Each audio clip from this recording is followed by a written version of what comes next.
Hello दोस्तों, अगर आप सीटेट 2026 की तैयारी कर रहे हैं तो ये वीडियो आपके लिए बहुत ही आवश्यक होने वाली है, क्योंकि आज हम सीटेट 2026 के मैथमेटिक्स से 30 पेडागोजी क्वेश्चन सॉल्व करेंगे जो परीक्षा के लिए बहुत ही आवश्यक है। तो चलिए चलते हैं अपने पहले क्वेश्चन की तरफ। हमारा पहला क्वेश्चन है कि गणित शिक्षण का सबसे महत्वपूर्ण उद्देश्य निम्नलिखित में से क्या है?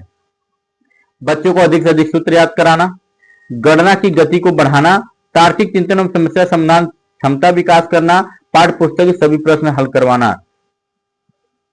तो निगेटिव वर्ड भी इसमें आप अप्लाई कर सकते हैं। अगर इस सबको निकाल दिया जाए तो हमारा जो सही ऑप्शन निकल के आ जाए वो हो जाएगा option number C, is right answer हो जाएगा। ठीक है, आगे बढ़ते हैं। अगला जो प्रश्न हमारे सामने है वह है कि एक विद्यार्थी किसी गणितीय प्रश्न को हल करते समय बार बार एक ही प्रकार की गलती करता है। शिक्षक की सर्वाधिक उपयुक्त प्रक्रिया क्या होगी? विद्यार्थियों को अधिक गृह कार्य देना चाहिए, बिल्कुल गलत बात है। सही विधि लिखकर याद करवाना चाहिए, बिल्कुल गलत बात है। विद्यार्थी की सोच एवं त्रुटि के कारण का विश्लेषण करना चाहिए, बिल्कुल सही बात है। उसे प्रश्न हल करने से रोक देना चाहिए, बिल्कुल गलत बात है। तो राइट आंसर हो जाएगा सी। ठीक है, आगे बढ़ते हैं। बस आपको ये याद रखना है, बालक को रटवाना नहीं है, दंड नहीं देना है, याद नहीं करवाना है, ये सारी चीजें आपको याद रखना है।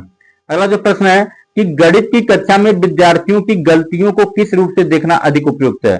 सीखने में असफलता के रूप में, अनुशासन की समस्या के रूप में, विद्यार्थी की सोच को समझने के अवसर के रूप में, केवल मूल्यांकन की समस्या के रूप में। तो अगर मूल्यांकन केवल वर्ड ऐसे गलत हो गया, अनुशासन की बात कर रहा है गलत बात है, असफलता की बात कर रहा है गलत बात है। तो सही बात क्या है? Option number C is right answer हो जाएगा, विद्यार्थी की सोच को समझने के अवसर के रूप में। ठीक है, आगे बढ़ते हैं।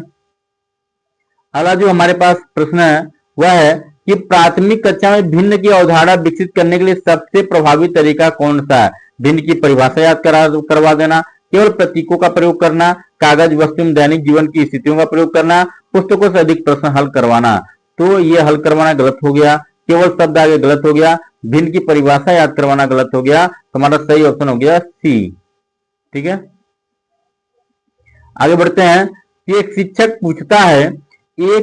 पूछता है तुमने इस उत्तर तक पहुंचने के लिए कौन सी प्रक्रिया अपनाई? यह प्रश्न मुख्यतः किसका आकलन करता है? स्मरण क्षमता का, गणना की गति का, गणितीय तर्क एवं चिंतन का, लिखने की क्षमता का। आपको बताना इसका सही जवाब क्या होगा। तो अगर हम इसकी सही जवाब की बात करें तो option number C is right answer हो जाएगा, गणितीय तर्क एवं चिंतन का। ठीक है, आगे बढ़ते हैं।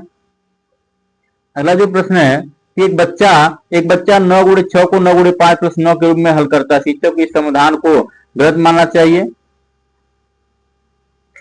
केवल पुस्तक की वजह से तुलना करनी चाहिए, वैकल्पिक गणितीय रणनीति के रूप में स्वीकार करना चाहिए, बच्चे के मानक विधि याद करवाना चाहिए। आपको बताना इसका सही जवाब क्या हो जाएगा। तो याद रखिएगा, यहाँ पे गलत तो मान नहीं सकते अगर उसका आंसर ठीक है तो, और केवल शब्द आगे वैसे ही गलत है। बच्चे का मानक की बात करा याद करवाना, ये गलत बात हो गया। तो सही ऑप्शन हो जाएगा ऑप्शन नंबर सी। ठीक है, ये भी आंसर ठीक है। अगर 9 9 से 54 होता है तो 9 गुणे 5 प्लस 9 भी 54 ही होता है। अगला जो प्रश्न हमारे सामने वह है कि गणित में ओपन एंडेड क्वेश्चन का प्रमुख उद्देश्य क्या होता है? केवल एक निश्चित उत्तर प्राप्त करना, बिल्कुल गलत बात है। विद्यार्थी की विधि रणनीति एवं चिंतन की प्रोत्साहित करना, पाठ जल्दी समाप्त कर देना, ये भी असत्य बात है। केवल प्रतिभाशाली विद्यार्थियों को आकलन करना, ये भी असत्य बात है। तो हमारे पास जो सही ऑप्शन बचा वह बी इज राइट आंसर हो जाएगा। ठीक है, इस तरह आप अपने आंसर को ढूंढ सकते हैं। आगे बढ़ते हैं कि गणितीय संचार को विकसित करने के लिए शिक्षक को क्या करना चाहिए? केवल वर्ड आगे हटा देना है। विद्यार्थी को अपने समाधान की व्याख्या करने का अवसर देना चाहिए, एकदम सही है। केवल सूत्रों का अध्ययन करवाना चाहिए, हटा देना है। गलत उत्तरों को तुरंत रोक देना चाहिए, हटा देना। तो option number B is right answer हो जाएगा। ठीक है, आगे बढ़ते हैं।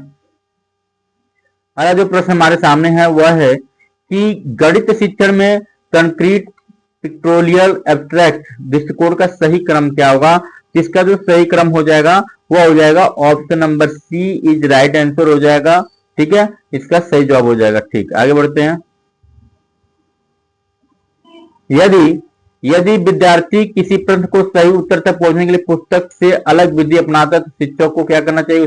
उसे इस विधि को गलत घोषित करना चाहिए, केवल निर्धारित विधि स्वीकार करना चाहिए, विद्यार्थी से उसकी रणनीति समझने और स्पष्ट करने को कहना चाहिए, उसके अंक काट देना चाहिए। क्या करना चाहिए। तो इसका जो सही जवाब हो जाएगा वो हो जाएगा option number C is right answer होगा। आप वही रूल अपना सकते हैं, अंक नहीं काट सकते हैं, केवल शब्द आगे नहीं हो सकता, घोषित करना